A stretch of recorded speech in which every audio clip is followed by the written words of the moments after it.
The massive alien ships appeared at the edge of Earth's solar system like silver dots against the black space. They moved slowly, confidently, as if they owned the entire universe. Admiral Vexti stood on the bridge of his flagship, his six eyes studying the small blue planet on his screen. Sharp teeth clicked together in what his species called laughter. "Another easy world," he said to his officers. "Look at them. No weapons pointing at space, no defense satellites, just peaceful. Radio signals asking us to be friends." The other aliens on the bridge made sounds of agreement. They had done this many times before. Find a weak planet, pretend to be friendly, then take it over. It always worked. The weak species always believed they wanted to be friends. On Earth, Ambassador Jinwoo sat in a big meeting room in New York. Around him, important people from every country tried to look calm, but their hands shook as they held their papers. Jinwoo's face showed nothing as he read the message from the aliens. "They want to meet us in space," he said quietly. "Above our planet. They say it's normal for first meetings." The woman next to him, Director Hyjin from the Defense Ministry, nodded. "Of course they do. They want to show us how powerful they are. Make us feel small." Jinwoo looked at the other diplomats. "We give them what they expect. We act scared and confused. We ask for more time to think about everything they tell us." Far beneath the city, in rooms carved deep into rock, General Sujin watched computer screens that showed the alien ships. Her soldiers had been working day and night for weeks, but their faces showed no fear. They had been preparing for this day for a very long time. "How long until they stop pretending to be nice?" asked Colonel Youngsu, standing beside her. "Maybe a month," Sujin replied. "They want us to get used to seeing their ships. They want us to feel helpless." The alien ships moved closer to Earth each day. They sent polite messages about wanting to share knowledge and bring humans into their galactic family. Their ships carried enough weapons to destroy entire cities. The humans were supposed to notice this and be afraid. Admiral Vexti watched the human responses with growing amusement. Humans kept asking for more time. They said they needed to talk to their leaders. They seemed overwhelmed by the idea of joining the galactic community. "They're like children," he told his officers. "They can't even agree among themselves. The Jinwoo creature keeps saying he needs to convince different groups of humans. They're not united at all." His tactical officer, Sub-Commander Drethgai, showed him pictures of Earth taken from their ships. "Look at their cities, Admiral. They're all soft targets. No military bases we can see, just farms and pretty buildings. And these underground tunnels," another officer added. "Probably just mining operations. Maybe storage for their food." The aliens had very good sensors, but they only looked for things they expected to find. They looked for space weapons, orbital platforms, military satellites. They found none of these things, so they decided humans had no real defenses. They were completely wrong. Deep under mountains and deserts, humans had built weapons that could reach across space itself. They had spent decades building them in secret, disguising them as innocent things. The aliens saw radio telescopes and thought they were for listening to space. They didn't know these telescopes could become deadly laser cannons. They saw solar panel farms and thought humans were just collecting sunlight. They didn't know these panels powered weapons that could cut through alien ship armor. Captain Taehyun stood in a control room carved from solid rock under the mountains. Around him, his team checked their weapon systems for the 100th time. The particle beam array was finally ready, hidden so deep underground that no alien scanner could find it. "They think we're weak," he said to his second-in-command, Captain Menesio. "They think we're just farmers and builders with no weapons." "Them think that," Menesio replied. "When they finally show their true intentions, they'll get the surprise of their lives." Above ground, the diplomatic meetings continued. Jinwoo met with alien representatives, always looking nervous and unprepared. He asked simple questions and seemed confused by their answers. The aliens grew more confident each day, certain that these humans would surrender without a fight. "They're perfect for our labor force," Admiral Vexi told his fleet commanders. "Intelligent enough to follow orders, but too weak to resist. We'll have this planet integrated within a week of giving them our final ultimatum." The other commanders agreed. They had conquered 47 worlds using the same methods. Peer-friendly, demonstrate superior technology, then demand surrender. It had never failed, but they had never encountered humans before, in secret bunkers around the world. Weapon systems that had taken decades to build were finally coming online. Railguns that could fire projectiles at incredible speeds. Laser arrays powered by fusion reactors. Particle beam weapons that could slice through the strongest armor. All of them hidden, waiting for the right moment. The aliens thought they were hunting sheep. They had no idea they were walking into a trap set by wolves. The peaceful deception was working perfectly. Soon, the galaxy would learn that Earth had very sharp teeth indeed. 3 weeks passed since the aliens first arrived. Every day more of their ships appeared in the sky above Earth. The aliens were no longer trying to hide their strength. They flew in formations around the planet, showing off their weapons and powerful engines. Admiral Vexty felt very pleased with himself. "Look how they shake with fear," he said, watching video messages from Earth's leaders. "That Jinwu human keeps begging for more time. He says he needs to convince different groups of humans to accept our offer." The Admiral's officers laughed. At this, they had seen it many times before. When weak species realized they could not fight back, their leaders always asked for more time. They hoped somehow the situation would change. But it never did. Sub-Commander Drethkai brought new pictures of Earth to show the Admiral. "Our scans show more details now, sir. These humans have built many tunnels under their cities. Very deep ones, but they're clearly just for mining and storage." "Of course," Admiral Vexy replied. "They're like insects, always digging holes in the ground. It's probably hiding their food supplies and precious metals down there," another officer pointed. "Two strange patterns visible from space. These geometric shapes in their deserts and mountains are interesting. Humans seem to like making patterns in the ground. Maybe it's part of their primitive religion." The aliens had very advanced technology, but they only saw what they expected to see. The deep tunnels looked like mining operations to them. The geometric patterns looked like art or religious symbols. The large buildings in remote areas looked like storage facilities for farm equipment. They were wrong about everything. On Earth, Ambassador Jin Woo continued to play his role perfectly. In each meeting with the aliens, he looked more worried and confused. He asked for extensions, more time to educate the human population about joining the galactic community. He spoke about the difficulty of getting all Earth's governments to agree on anything. "Please understand," he told the alien representatives, "humans are not used to thinking about the galaxy.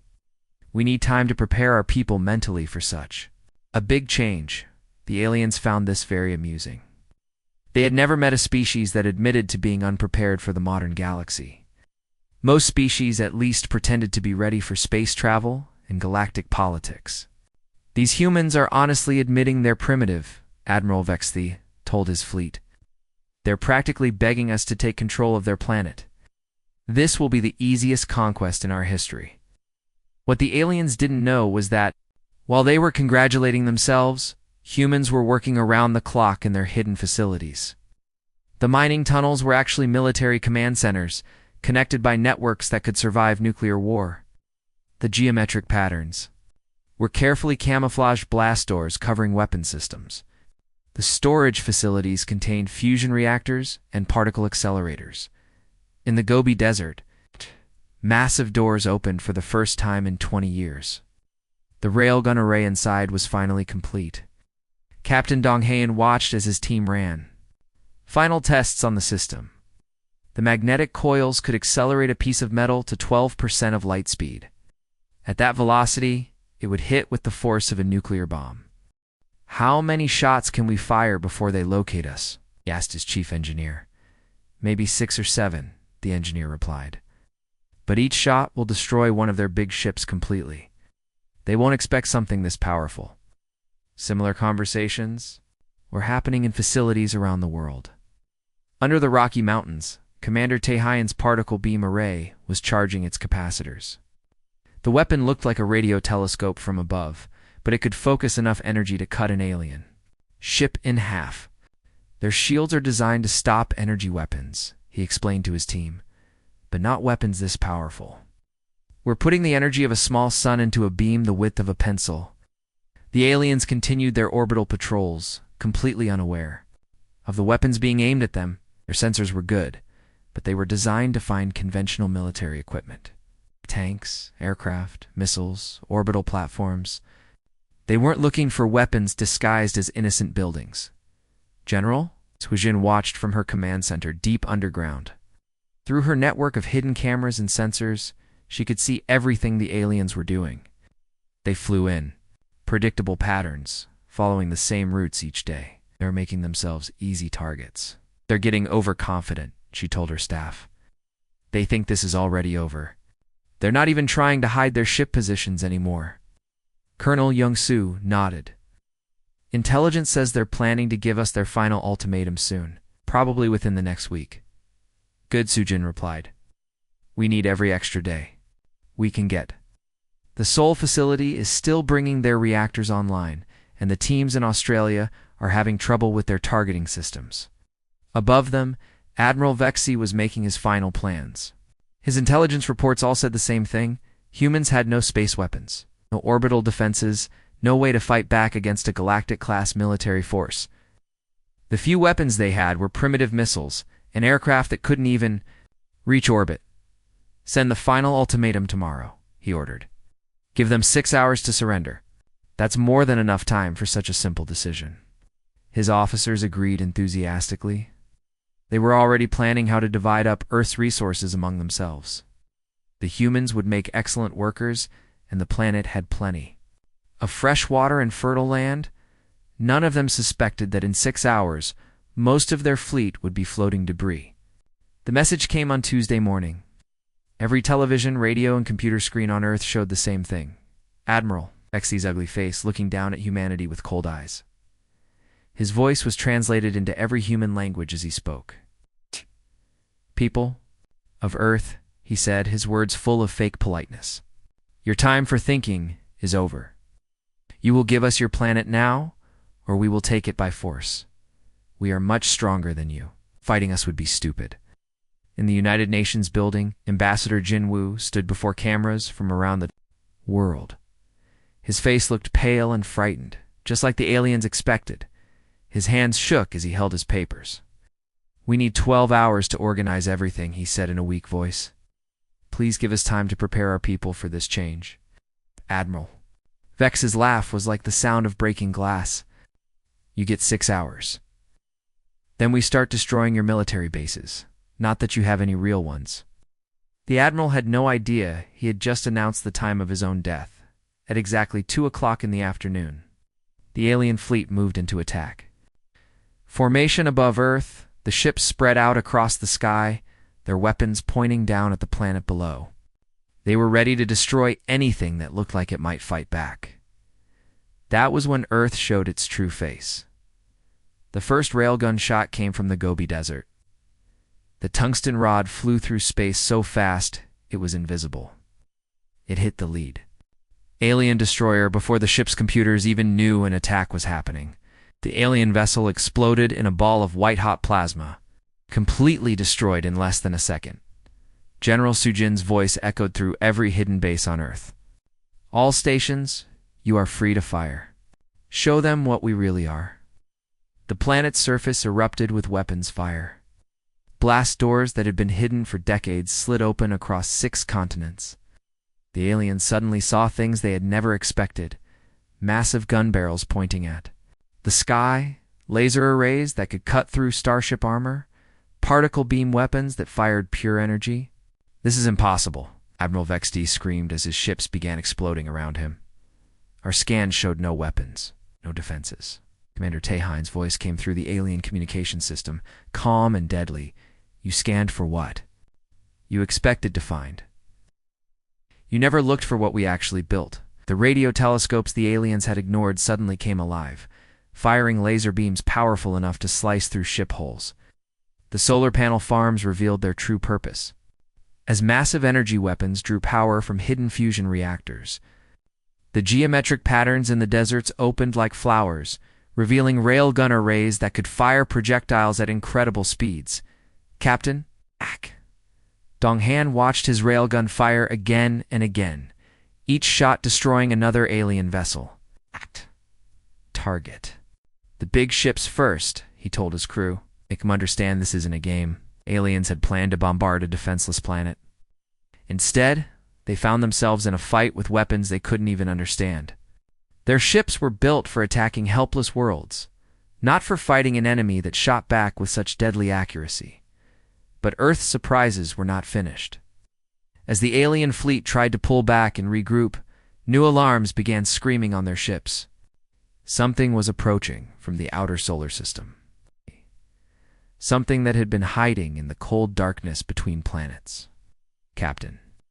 Dongwu's voice crackled through space from the bridge of his hidden ship. Strike Team 1 to Earth Control. We have the enemy surrounded. Beginning final attack.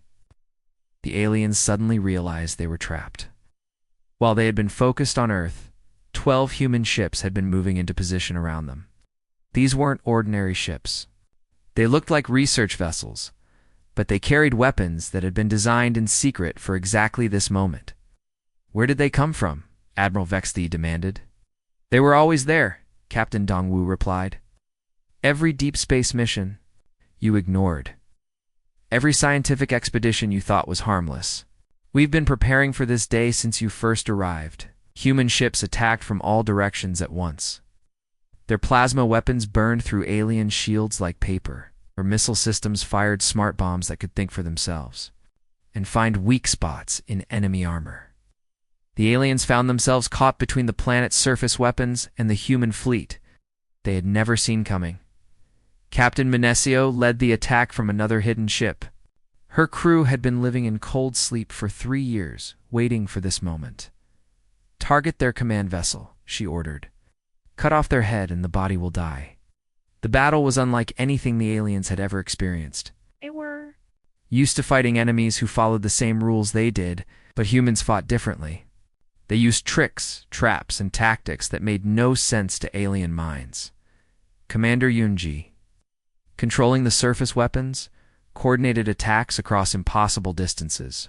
Railguns switched targets faster than the aliens could react. Laser arrays worked together to focus all their power on single enemy ships. The Vorthok fleet, which had arrived with such confidence, was being destroyed piece by piece. Their rigid battle formations crumbled under the chaotic precision of human tactics. Oh. Surrender now, Captain Dongwu's voice echoed through the remaining alien ships. You came here looking for sheep. You found wolves instead. Admiral Vexthi Est flagship hung dead in space, its weapons destroyed, and its engines offline. Around him, the remains of his once mighty fleet drifted like broken toys.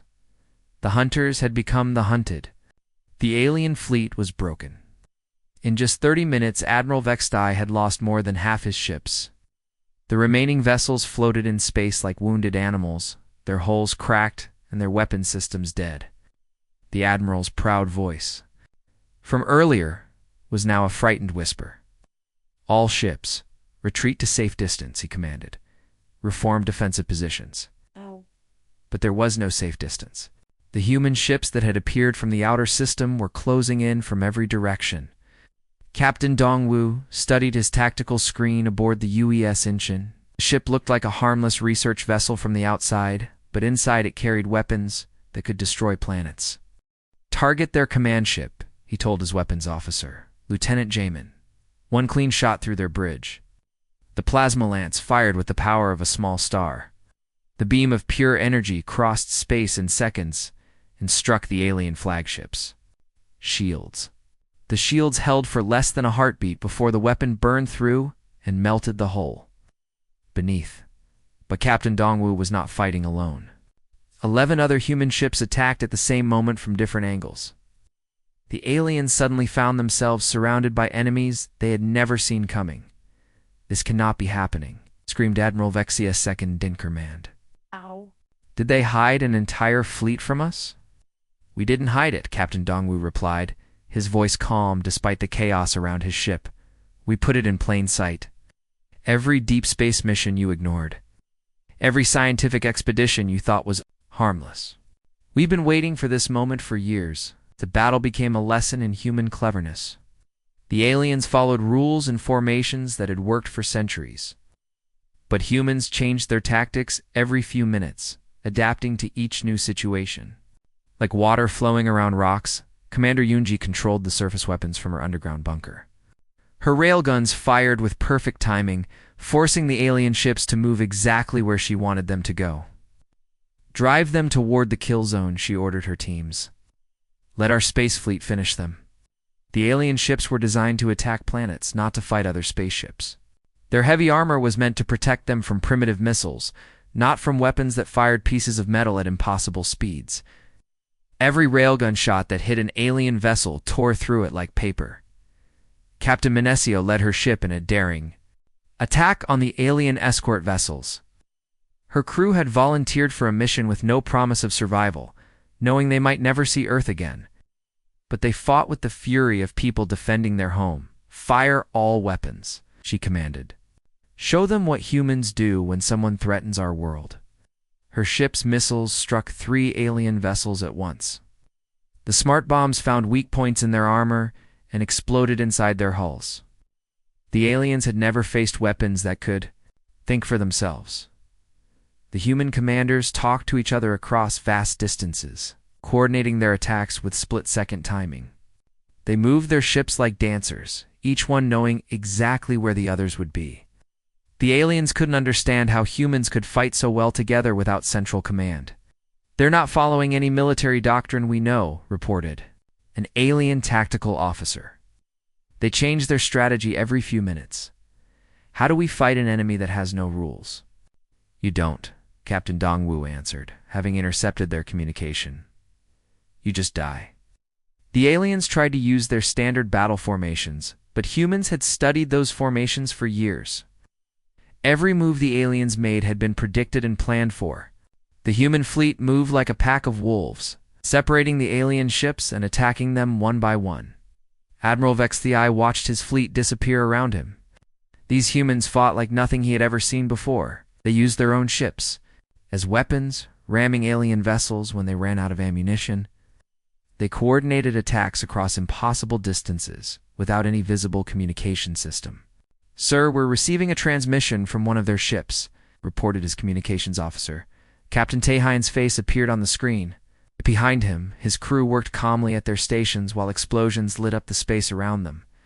Admiral, he said politely, you made a mistake. You thought we were weak because we didn't have weapons in space. But humans have been fighting wars for thousands of years. We know how to kill. The last group of alien escort ships tried to form a defensive circle around their flagship. But the human ships were too fast and too smart. They slipped between the alien formations like ghosts, striking from unexpected angles. Commander Youngsu's voice came through the communication system. Surface control to all ships.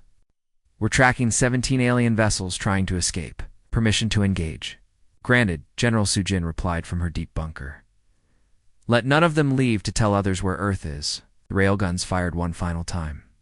The escaping alien ships exploded in brilliant flashes of light, their hulls torn apart by weapons they couldn't even see.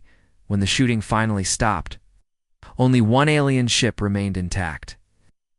Admiral Vexthei's flagship floated helplessly in space, its weapons destroyed and its engines dead. Human ships surrounded it on all sides, their guns pointing at the broken vessel. Surrender. Captain Dongwu's voice echoed through the alien ship. You came here to conquer sheep. Instead, you found wolves with very sharp teeth. The Admiral's mandibles clicked in defeat. He had learned too late that appearances could be deadly. The broken alien ships limped away from Earth like wounded animals. Of the 200 proud vessels that had arrived to conquer an easy world, only 28 remained. Their hulls were cracked, their weapons destroyed, and their crews terrified. Admiral Vexthei sat in his damaged command chair, staring at the blue planet that had destroyed his fleet. His final message before jumping to hyperspace would be remembered across the galaxy for generations. Command, this is Admiral Vexthei, he said, his voice shaking. Earth is not what we thought. They have no visible weapons, no obvious defenses, but every human is a weapon. Every building is a fortress. Every smile is a trap. Do not attack them. Do not trust them. Do not underestimate them ever again. The message spread through the galactic communication networks like wildfire. Within days, every spacefaring species had heard about the humans who had pretended to be weak and then destroyed an entire Vorthok fleet. The news caused panic in some sectors and celebration in others. On the planet Zephyria, the Reptilian Council was meeting in emergency session. General Sethka, who had been planning his own invasion of Earth, threw his battle plans into the disposal unit. "Cancel all operations in the Sol system," he ordered. "If the Vorthok couldn't take that world, we certainly cannot." The Crystalline Collective, ancient enemies of the Vorthok, sent messages of congratulation to Earth. "Any species that can humble the Vorthok Empire deserves our respect," their ambassador transmitted. "We would be honored to establish peaceful relations with your world." But the biggest changes were happening in the halls of the Galactic Consortium itself. The ruling council, which had ignored Earth's requests for diplomatic recognition, suddenly found themselves very interested in talking to humans on Earth. Ambassador Jinwoo stood in the same UN building where he had played the role of a frightened diplomat just weeks before. But now, he faced holographic projections of alien leaders, who spoke to him with careful respect instead of condescending amusement. "We may have misunderstood your species," admitted Councillor Venthi of the Andorian Republic. "The consortium would be honored to negotiate proper diplomatic relations with Earth, as equals, of course." Ginwoo's face showed no emotion, but inside he was smiling. "We appreciate your interest in diplomacy. However, given recent events, we think it would be wise to establish certain rules for future meetings." The rules were simple but clear. Earth would be treated as an equal partner, not a primitive world to be conquered. Any species that approached human space would do so with respect and proper diplomatic protocol. And any attempt to threaten Earth would be met with immediate and devastating force. General Sujin watched the diplomatic proceedings from her command center, now openly displayed instead of hidden underground. The weapons that had been secret for decades were now visible to anyone who cared to look. She wanted the galaxy to see exactly what Earth could do. "Do you think they'll learn?" asked Colonel Young-Soo, standing beside her. "Some will," Sujin replied. "Others will need more direct teaching." The galaxy was indeed learning.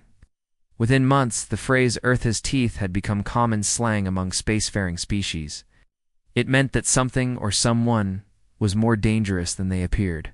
Pirates would warn each other about cargo ships that might be Earth-toothed, harmless-looking but carrying hidden weapons.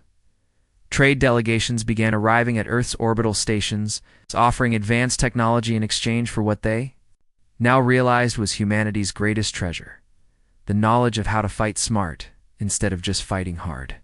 Military academies across the galaxy began studying the Battle of Earth, trying to understand how humans had defeated a superior force through planning and deception. Captain Dongwu, now commanding the expanded human fleet, patrolled the outer solar system with quiet satisfaction. His ships no longer pretended to be research vessels. They flew openly, their human markings clearly visible to anyone who might be watching. The message was clear. Earth was protected, and its protectors were not to be underestimated. "Control, this is Patrol 7, he reported during his daily check-in. "All quiet on the frontier. The neighbors are being very polite today." "Copy that. Patrol 7, came the reply from Earth Control. Amazing how good manners improve when people know you can bite back. The transformation of Earth's reputation was remarkable. Species that had once planned to conquer the small blue world now competed to offer it favorable trade deals. The Vorthok Empire, once proud conquerors of worlds, had become a laughingstock. Other species joked about the great fleet that was defeated by farmers and scientists, but the humans knew better. They had not won through superior technology or overwhelming force. They had won through something much more dangerous: the ability to think, plan, and prepare while letting their enemies believe they were weak. Captain Tehan, now teaching tactics at the new Terran Space Academy, explained it to his students. "The greatest weapon humans have is not our railguns or our plasma cannons. It's our ability to let others underestimate us while we prepare for the worst." The lessons spread throughout human space. Every colony, every space station, every ship carried the same message: appear peaceful, but be ready for war. Smile at your neighbors, but keep your weapons sharp. The galaxy had learned a hard lesson. Earth was no longer the weak world it had appeared to be. It had become something much more dangerous. A world that looked harmless, but could destroy anyone. Foolish enough to threaten it, the hunters had become the hunted, and the galaxy would never make that mistake again.